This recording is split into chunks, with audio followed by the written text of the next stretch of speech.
We listen, we don't judge. We listen with no judgment. Indaba ka-Anonymous osibhalele namhlanje ifundeka kanje. Ngaxoshwa linetha nengane yami emendweni kwathiwa ngiphingile kanti kwaphinga umamezala. Ngiyabingelela kuwe dadewethu nakumphakathi wala ekhaya. Ngangishade kwesinye isibongo ngishadwa indlalifa yakhona. Yangikhetha emhlangeni ngiyitshitshi ngingakaze nje ngithintwe ngumfana. Ngangineminyaka ewu-23 ngesikhathi ngisiya emshadweni. Ngangishadwe emzini ocebile benakho konke. Amabhizinisi abo ayezinze eGoli naseThekwini. Bona bakhele eBergville. Ekhaya kwakuhlala mina nomamezala esikhathini esiningi ngoba wayengafuneki inhlobo umfazi osebenzayo ngoba phela imali wawuyiphiwa wenzelwa yonke into oyidingayo. Umamezala wami wayengumuntu nje oziphapheleyo othanda izinto kodwa nje wayengithanda bandla njengendodakazi yakhe engangihluphi ngalutho. Kuthe nje emva konyaka ngishadile ngakhulelwa. Wonke umuntu wayejabulile nje emndenini ngoba kwakuzobe kuyizibulo lethu sobabili. Wayenganayo enye ingane ngaphandle umyeni wami. Yazalwa-ke ingane kwajatshulwa yathandwa uyena wonke umuntu. Kodwa yathi mhla isiyobikwa emsamo kwangathi ayamukelekile kahle. Kodwa bakushaya indiva lokho ngoba wonke umuntu esazi ngiwumuntu ozihloniphayo noziphethe kahle.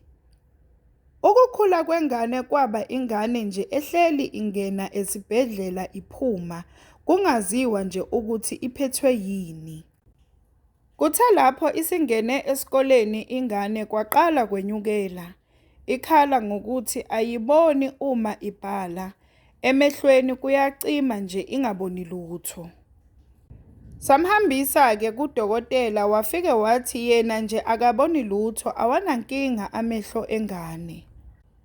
Baqala-ke abadala bacabanga ukuthi ingane ingenwe ngamadlozi. Bamncengela-ke emsamo bamcelela ukuthi abamuyeke aqale akhule akakwazi ukuyothwasa usemncane. Kodwa nalokho akuzange kusebenze. Kwase kuthiwa-ke ngcono siyobona isangoma sithole izimpendulo. Nangempela-ke kuhanjwe kuyiwe kuleso sangoma. Kuhamba mina nomyeni wami nobabezala nomamezala. Masifika lapha isangoma sathi nje ingane ifunwa ngamathonga akubo akusiye nje walesibongo. Ngabona wonke amehlo engibheka ngolaka. Kwavuka nendaba yokuthi vele lengane nomsamo awuzange umamukele.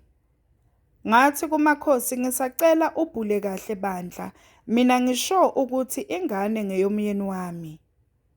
Umyeni wami cishe wangishaya nje ngalowo mzuzu. Ethi sengibanjiwe angikhulume iqiniso ingane ukuze isinde. Uma kungukuthi ngiyayithanda. Lapho mina angikaze ngihlangane nenye indoda ngaphandle kwakhe. Isangoma-ke sivele nje sithi asihambe ayikho into azosisiza ngayo. Le ngane idinga isibongo sakubo. Hhayi-ke sisuke esangomeni singene emotweni sibheke ekhaya. Indlela yonke ngihamba ngikhala bengibiza ngezinhlamba. Kanye naye umamezala engithuka ngayo yonke inhlamba le. Esho kona ukuthi ngiwufebe ofe ngisho nasemzini.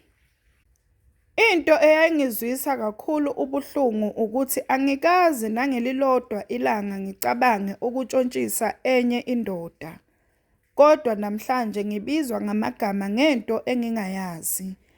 And abafuni ngisho nokuzwa okukhulunywa yimi. Wesi ngithukwa phambi kwengane yami nayo isiyakhala ngoba iyezwa ukuthi kuthiwa iyivezandlebe.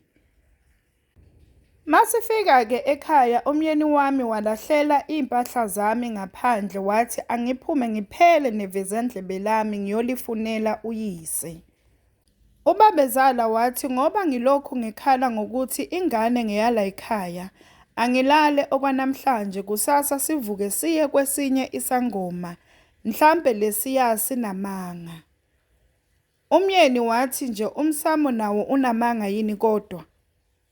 Ubaba wathi kubalulekile ukuthi sizame komunye. Hhayi-ke umyeni wami wathi nje kweyakhe indlu akangifuni nokungibona ngisho nangombala. Ngalaliswa exhibeni lokuphekela lolo suku-ke kanye nengane yami. Ingane yangibuza ukuthi ngabe angimazi yini ubaba wayo. Ngayitshela ukuthi uyena lona ubabakhe, engakhathazeki lisazovela iqiniso.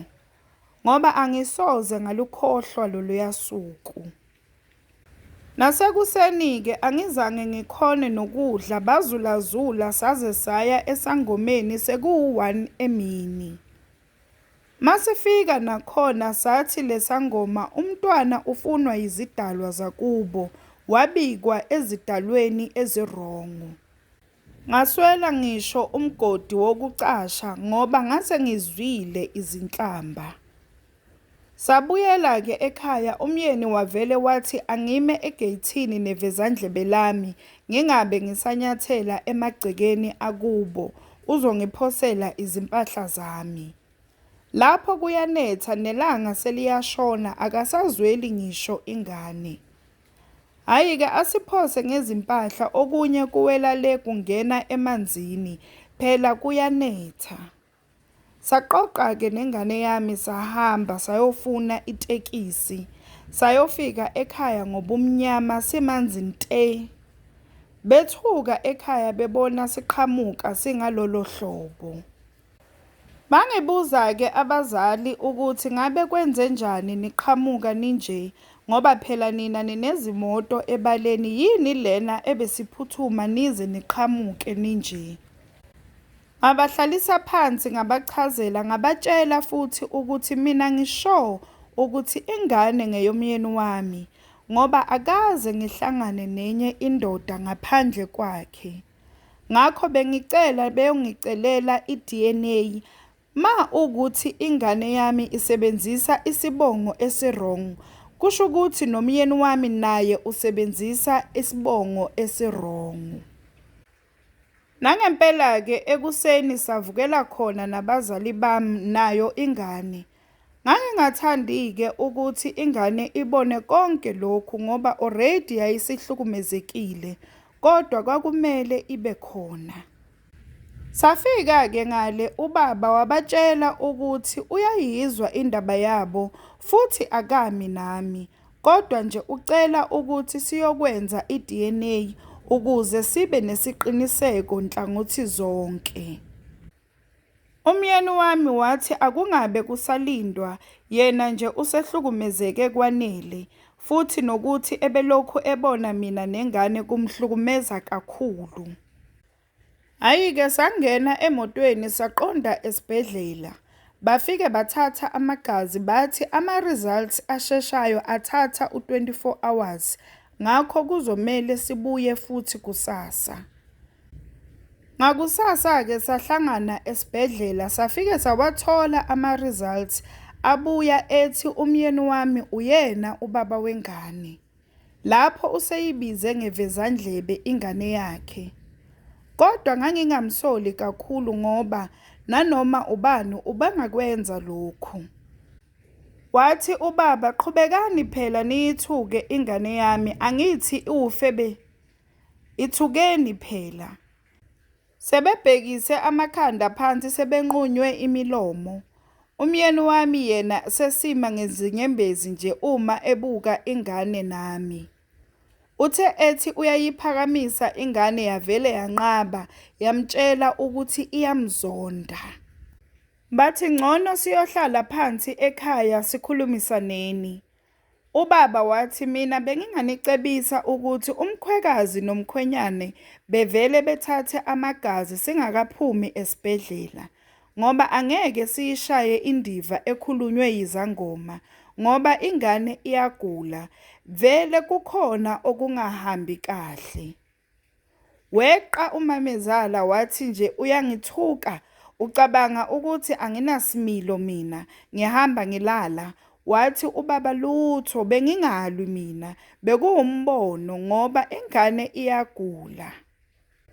Ubabezala-ke avele avumelane nobaba, bengene-ke nomyeni wami beyothatha amagazi. Ngimbone nje ngokungahlaliseki uMamezala ukuthi kukhona akakwaziyo. Bathe mabaqeda nje ukuthatha amagazi, ubaba wathi ezami izingane ngihamba nazo ekhaya, kuzomele niyigeze indodakazi yami izinhlamba zenu.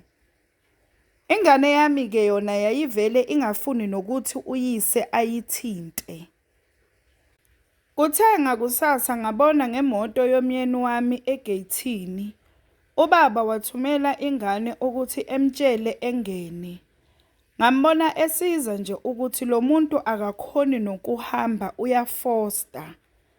Ngamhlangabeza ngithe mangifika kuye wangigona wakhala kakhulu, wangitshela ukuthi ama-results athe akayena owakasibanibani.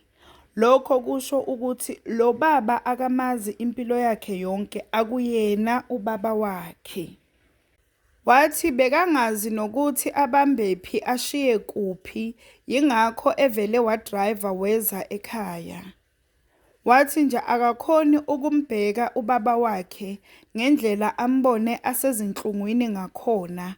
Akayikhulumi-ke ekamama wakhe, uhluleke nje nokumbuza ukuthi ubani ubaba wakhe ngoba nje uyamenyanyisa. Ngathi mina kodwa ekugcineni kuzomele umelane neqiniso sithandwa sami, ngoba ukuze undlule kukho kuzomele kulungiswe kuphele, ngoba nengane yethu iyagula ize ayisafundi ngenxa yamehlo avele avaleke. Kusenjalo nje kwangena ifoni kuuma wakhe ofonayo, wangayibamba, wathi akakakulungeli ukukhuluma naye. Wagcina esefona kimi-ke lo mama, mangiyibamba wathi asiphuthume esibhedlela, ubaba usephuthunyiswelwe esibhedlela. Ngimtshele-ke umyeni wami, ayi nangempela siphuthumele khona. Sihambe-ke nabazali bami, masifika kuthiwe i-heart attack. Athi-ke ubabezala ucela sibuyele ekhaya, kodwa nje akafuni nakumbona uMamezala emehlweni akhe until akulungele ukukhuluma iqiniso. Asale-ke ubabezala esibhedlela kuthiwe bazomkhipha kusasa. Sihambe-ke sesibuyela emuva sonke, uMamezala angithi ufike ne-ambulance kanye nobabezala.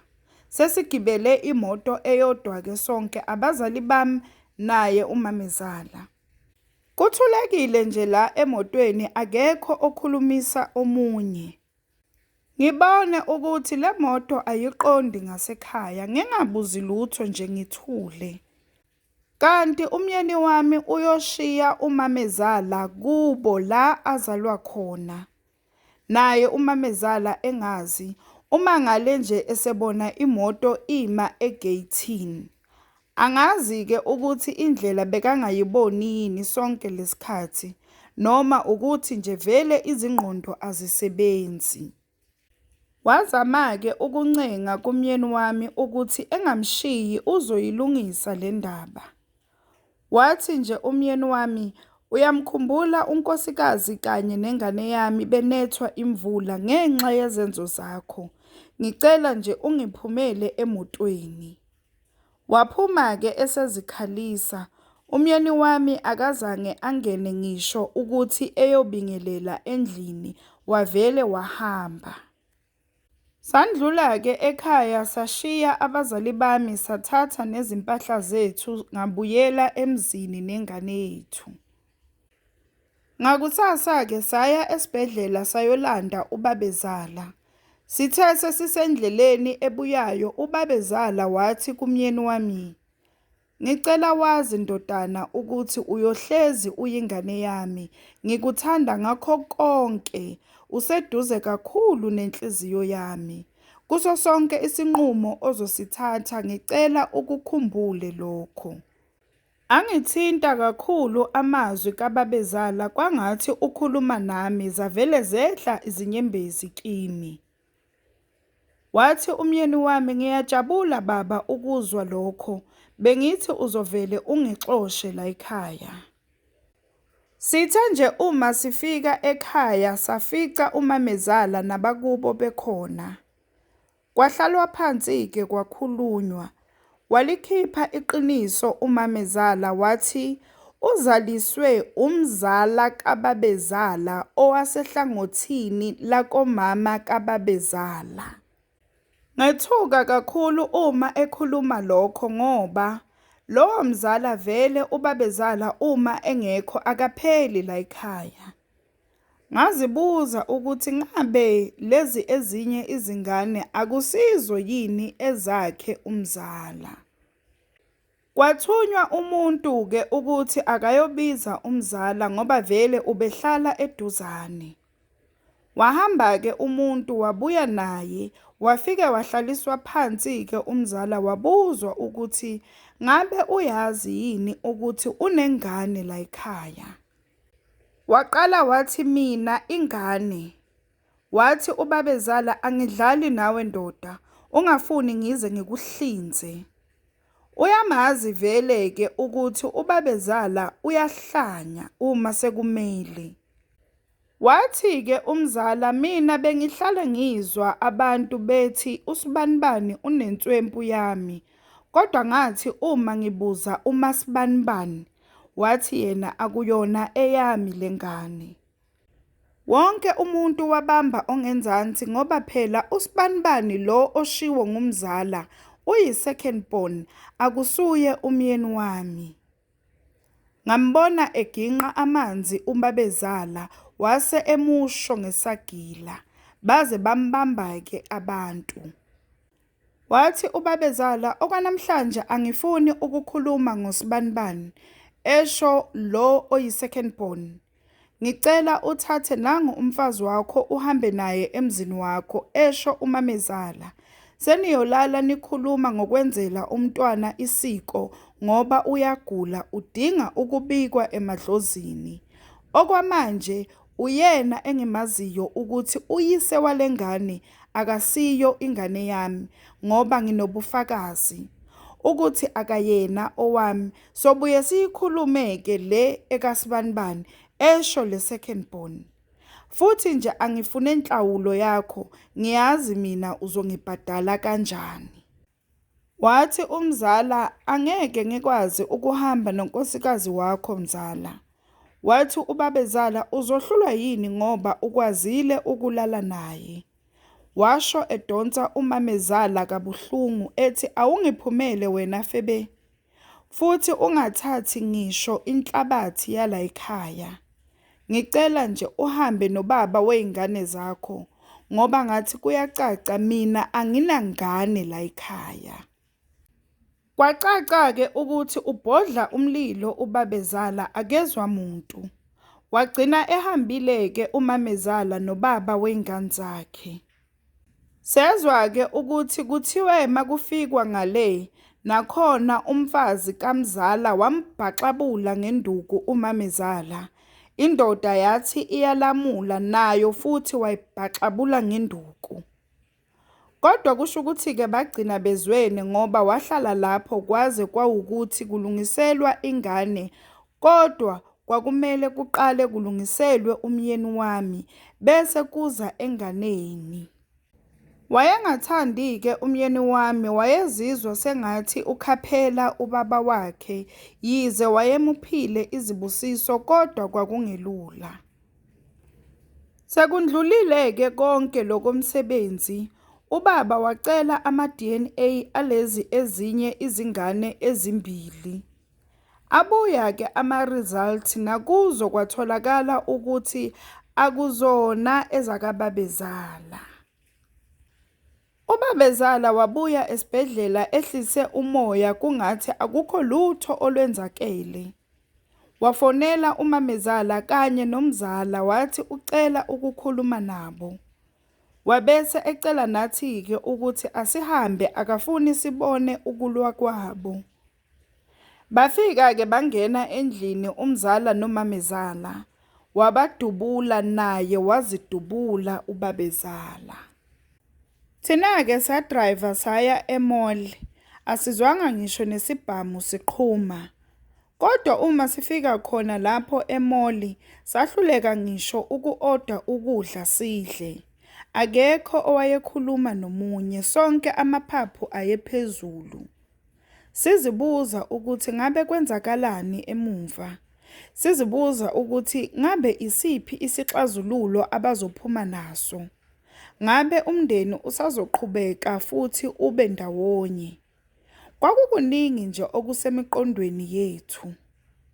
Kanti sekuvele kwenzeka okuworse kunalokhu esikucabangayo. Kuthe kusenjalo kwakhala ucingo lomyeni wami. Kwakungunkosikazi kamzala owayefona.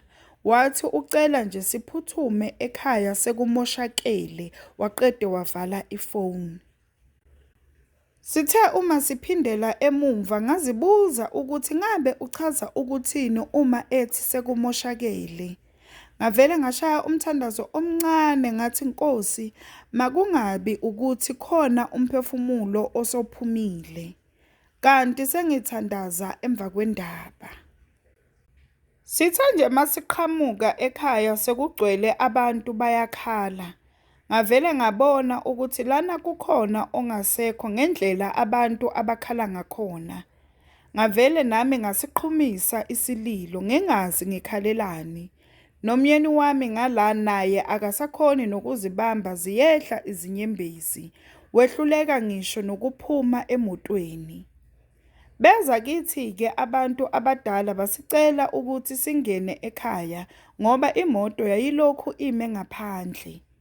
Sabacela-ke ukuthi abasitshele ukuthi kwenzekeni, banqaba bathi asingeneni ngaphakathi. Sesikhala sonke-ke nezingane zakubomyeni wami, sehla emotweni labantu basibambile bangafuni ukusidedela, belokhu nje besicele njalo ukuthi kukho konke bacela siqine, osokwenzakele kufana nokudaliwe. Uma sifika endlini into engayibona lapha, ngiyafisa ukuthi kube ukukhona umuntu ongayikhipha emqondweni wami ngoba kuze kube inamhlanje ayisuki. Safike sathola ubabezala nomamezala kanye nomzala bendindilizile lapha phansi. Igazi elalikhona kwakungathi bekuhlinzwa inkomo. Umyeni wami wavele wangakhoni ngisho ukuzibamba, wavele wahlaba omkhulu umkhosi kayi-1, okwesibili wawela phansi wehluleka ukuphefumula. Ngangithi naye usengishiyile, yazi ngavele nje ngaphambanelwa nayingqondo. Ngalana ngizama ukuvusa umyeni wami, kwavele kwakuningi nje ngesikhathi esisodwa. Kuthe ngelikade wavuka umyeni wami. Into eyangizwisa kakhulu ubuhlungu ukuthi silana nje yingenxa yokugula kwengane yami. Ukuba mhlambe angizange ngimithe, ngabe asikho lana. Ngangizizwa nje sengathi ngiyisisusa sayo yonke lenkinga. Ngangifisa sengathi kukhona engingakwenza ukuthi ngibavuse abazali bomyeni wami. Nangempela-ke bathathwa bahanjiswa emakhazeni kwasalwa kulungiselwa umngcwabo. Kuthe nje kusenjalo umyeni wami waveza ukuthi ubabezala unomfazi eGoli obehlala naye kanti futhi banezingane ezimbili. Bethuka abantu bomndeni ngoba base beqalile ukucabanga ukuthi kusho ukuthi ubaba wayengenayo inzalo. Abantu abadala-ke bacela umyeni wami ukuthi akafonele lo mfazi oseGoli eze nezingane khona namhlanje. Umyeni wami-ke wabafonela, bavele basuka eGoli bafika ekhaya sekuwu-5 ntambama selithambeme. Bathe nje bengena, ngezwa wonke umuntu ethi hawu, hawu. Lana-ke akudingeki ngisho i-DNA. Wazizala phela lana ubafo. Omdala wayefana ngqo nobabezala, bese kuthi lona omunye efana nomkhulu, ubaba kababezala. Lajabula kakhulu shem ikhehla libabona kangangokuthi laze lehlisa izinyembezi, ubaba kababezala. Ngendlela izinto ezazenzeke ngakhona umndeni wase ungasathembi, wacela ukuthi noma bebabona ukuthi bangabakhe kodwa bacela kwenziwe ama-test ukwenzela ubufakazi. Nangempela-ke kwavunyelwana kwenziwa njalo, athathwa ama-test ezingane nawakamkhulu. Ama-test-ke abuya ekhomba ukuthi izingane ngezakhona la ekhaya. Kwaba khona-ke into ejabulisa abantu bomndeni, noma-ke kwakungakakholakali okwakwenzakele. Lwafika-ke usuku olwalunzima kakhulu olokufihlwa kwabo. Bafihlwa ngosuku olulodwa bobathathu. Sengike ngabuzwa ubuhlungu empilweni, ngababona abantu abasezinhlungwini, kodwa alukho usuku oluke lwaba buhlungu ukundlula loluya suku. Ngabona ukuthi kwesinye isikhathi singabantu besifazane siyalichitha igazi, futhi siyayichitha imizi yethu ngento ebesingakwazi nje ukuyigwema, ngoba ngangisathi mhlampe umama wayebona ukuthi ubaba akazitholi izingane, kodwa emva kokuthi kufike izingane zikababa zaseGoli, ngabona ukuthi kusho umama wayevele ezithandela umzala, ngoba babelokhu beyiqhuba lento yabo emehlweni ami kodwa nginganakile. Ngangizibuza-ke ukuthi yini indaba ngoba ubabezala ubemphethe kahle umamezala, emenzela yonke into ayidingayo, emthanda futhi enjalo. Okusho ukuthi nje yena umamezala ubengeneliseki, okanye vele benomzala bathandana kudala engakafiki emagcekeni wala ekhaya umamezala. Emva kokuthi sebefihliwe-ke, umkhulu wathi yena yonke into ethi baba ufuna iye ezinganeni zakhe zangempela, yonke into ethi vezandlebe ufuna iphume iphele ey'ntweni zala ekhaya, ngisho nasemagcekeni akhona. Ngabona ukuthi ubuhlungu akusiyinto ezoke iphele manje ezimpilweni zethu. Ingane kababa-ke le yaseGoli yathi yona laba bangabafowabo, yena uhlalile nobhuti wakhe omdala eGoli, esho umyeni wami, akaze abahlukumeze ngisho nangelilodwa ilanga, futhi akaze ahlukumeze uma wakhe. Ngakho-ke uyacela bengaxoshwa ekhaya, akube isinqumo sabo. Nangendlela-ke ubaba obemthanda ngayo umyeni wami, angeke kulunge mangase axoshwe lana ekhaya. Umkhulu-ke wathi konke lokho ubekwenza ngoba ubezitshela ukuthi izingane zakhe, kodwa okwamanje naye uyazi ukuthi angeke ajabule uma elokhu ebabona la ekhaya. Umkhulu nje akugcizelele ukuthi ucela simphumele. Abafowabo kamyeni wami-ke bazama ukulwa bethi kukubo la, kodwa umyeni wami wabavimba wathi asambeni bafethu, la kusekhaya futhi kuyohlezi kusekhaya. Kodwa okwamanje ngisacela sihambeni. Kwaba amagama omyeni wami-ke lawo. Omkhulu-ke yena mina ngangimbona ukuthi ingqondo yakhe isemva komcebo kababezala. Wayenengqondo nje yokuthi laba abaseGoli uzobanikeza okuthandwa uyena, kahle kahle bazozwa ngaye. Sathi uma sesihamba-ke wathi ucela wonke amakhadi kababezala wasebhenki namaphepha amakhampani. Umyeni wami-ke wamnikeza amakhadi ebhenki, kodwa wathi akazi lutho ngamaphepha ekhampani. Wathi ufuna amaphini wamakhadi, washo umyeni wami ukuthi akawazi kodwa ebe ewazi. Saphuma-ke sayohlala iviki ehhotela, umyeni wami abe esafuna umuzi esingawuthenga. Kuthe ngelinye ilanga kumele siphume nje ehhotela sesiwutholile umuzi. Umyeni wami wavuka ethi uphuphe ubaba embuza ukuthi uma eflathela ekhaya uthi yena asale nobani, uyazi nje ukuthi uthembele kuye. Sasingakwazi-ke ukuvele sibuyele emuva ngenxa kamkhulu. Kuthe kusenjalo-ke umyeni wami wathola i-call evela kummeli kababa ethi ucela behlangane ekhaya kanye nabafowabo. Nangempela-ke sihambe siye ekhaya. Uma sifika nje umkhulu ethi laba-ke bafunani lapha. Ummeli wathi babizwe imina ngoba kuyadingeka babelana nomfazi waseGoli-ke nezingane zakhe bebakhona-ke. Aqale-ke ummeli asho ukuthi lana ngizonifundela iwili. Ubone-ke manje ukuthi wonke umuntu ujahe ukuzwa ukuthi kokhala nyonini. Ayifunde-ke ummeli iwili.